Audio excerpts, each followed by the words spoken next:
The Tomb Raider 2013 was an attempt to breathe new life into the popular game series.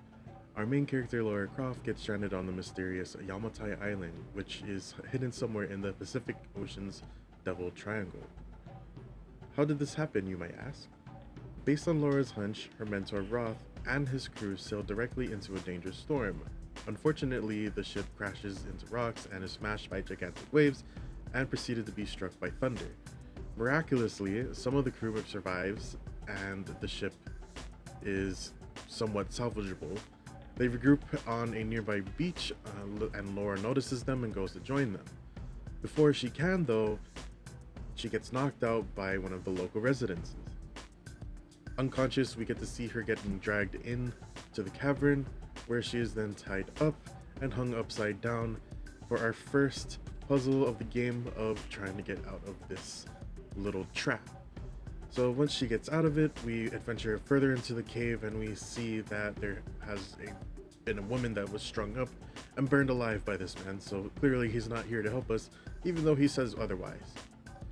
Luckily, Laura escapes the cavern by a split decision to kick the weird guy that was trying to drag her back into the cave, and the cave caves in. This quick altercation, Lara quickly learns that this island's inhabitants are brutal, and so is the island itself. She will need to make difficult decisions in order to survive. When trying to find her group, she is intervened by a squad of lunatics looking for survivors. She hides in the shadows and sneaks past the group. While hiding away in an abandoned building, she is found and captured by one of the men. He is about to sexually assault her before he announces that he found her.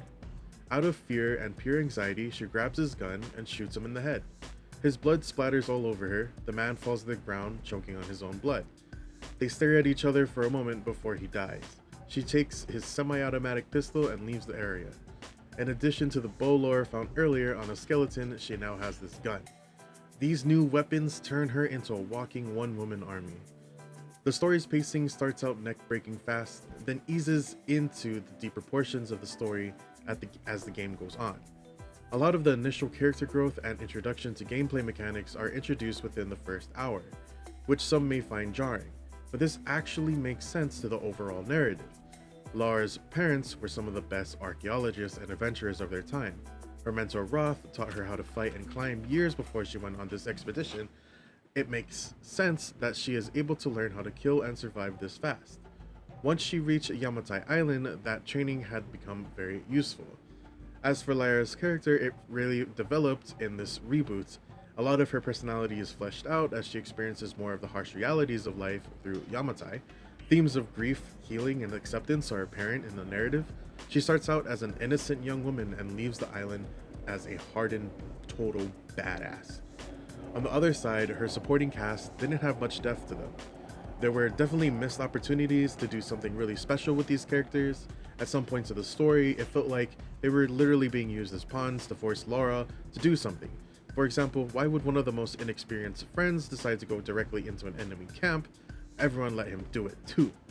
Meanwhile, two characters that could have handled this situation stayed behind and worked at fixing a boat, which they didn't have the parts to in the first place, so it doesn't make sense. Besides that, some of the supporting cast stories end so quickly and without reason, it feels genuinely forced. The antagonists of the story are also very two-dimensional. There's a lot of mystery surrounding the opposing forces at first. You rarely interact with the main antagonist, except at the beginning, Matthias. But his journals left around the island build him up as this unhinged and methodical force. However, when the story is at its peak, his choices lack any real meaning. This could be a sign of his desperation, but it made him feel far less of a threat. There's a lot of secret antagonists. There's also this secret antagonist whose death was disappointing, and it took a lot of the air out of the story. They were crucial to the final events of the story, and they were treated like cannon fodder. The writers may have knowingly added this voice line to a few character dialogues. Can't use logic when trying to understand things that happen on this island. This way, they didn't need to explain what the hell was going on during the final act. Tomb Raider modernized its original style of gameplay, which relied heavily on level design and puzzles.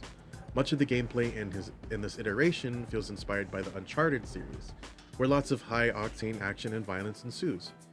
This type of gameplay was considered to be more relative to the gaming landscape at the time.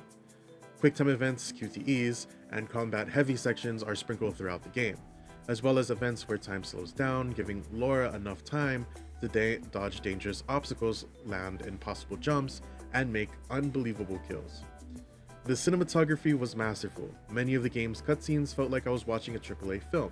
I at times forgot I was playing a game and needed to pick up the controller again after realizing I wasn't in the theater. Lara utilizes the game's stealth system to sneak past or silently kill patrolling guards. The bow comes in handy during these sections as it is silent, allowing Lara to quickly pick off lone guards. She can also use her arrows to create distractions and cause environmental objects to explode or fall on unsuspecting guards. The pistol also gets a silencer added onto it near the end of the game, but no stealth sections occur after getting this upgrade, so it really didn't matter that much unless you grinded early in the game, which the game didn't give players really an incentive to do unless they wanted to be overleveled. But while stealth isn't necessary, it gives players options to engage the enemy silently. Combat in this game is fluid and very enjoyable.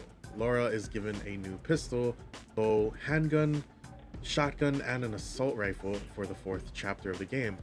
All of the weapons are fun to use, and the game gives you lots of options to use them, especially with how frequent battles occur. What makes Tomb Raider's combat interesting is its inclusion of environmental fighting. If too many enemies are on Lara at once, the player can choose to quickly disappear into a building, then reappear behind the enemy, devastating them with a sneak attack. Lara can also scale walls and cliffs to get higher ground from her enemy. This tactic reveals red explosive barrels and other traps that can be set off to stop pursuing enemies in their tracks. Climbing mechanics in this game were very smooth. Lara climbs walls, ladders, and ropes seamlessly. The environments were designed so that it's obvious what Lara should climb onto next. Climbable rocks are colored with a contrasting light gray and had really rough texturing, making it stand out against the rough side of a mountain. Quality of life tools got introduced throughout the game. They made navigating climbing sections and environment puzzles much more intuitive, such as rope arrows that create paths and move objects with rope tied around them. The rope ascender tool was a fun addition near the middle of the game, as it allowed Lara to fly up any rope that she attached it to. Hunting and foraging aren't necessary systems for the player to engage with. Unless they're a completionist type, these mechanics allow Lara to farm scraps to upgrade her equipment and EXP to level up her skills. You get the same rewards from killing human enemies. I did hunting for the first hour of the game, but didn't feel it was necessary to keep killing animals after that. Tomb raiding is one of those strongest suits of the game. I mean, it's called Tomb Raider after all. It's on the back burner of the story, however. When first encountering a tomb, it is even stated in some tutorial dialogue that the many tombs are optional to explore. Within the tombs lie tough puzzles and dangerous landscapes. No enemies to be found in these tombs, thankfully. Still, there was a feeling of unease venturing deep into these catacombs. It always felt like there was something watching me. At the end of the tomb, the player is rewarded with a ton of EXP and scrap. Sometimes Lara will find an artifact as well and proceed to geek out about its origins and historical significance. This is such a charming part of the game, and it should have been put ahead of the combat and integrated into the story. A video game after its credits is interesting. Some developers will include some after-story content, which stands true for the developers from Crystal Dynamics. In fact, it's actually encouraged for the player to complete the game first before doing any optional tombs. This is because all the tools needed to solve these puzzles are completely available at this point of the game. Killing enemies is no longer the focal point of the game either, and it feels like a whole different video game altogether. Instead of upgrading weapons and killing stats, I began to focus on better tool efficiency and improvements to the game's focus mechanic, which identifies all hidden items not easily seen. Final thoughts. Tomb Raider 2013 is another great addition to this cult classic series. Lara Croft's origin story here explains a lot of her character traits in previous games, even delving into how she got her iconic double pistols from just cut it there. The world was so beautiful and it often left me in awe.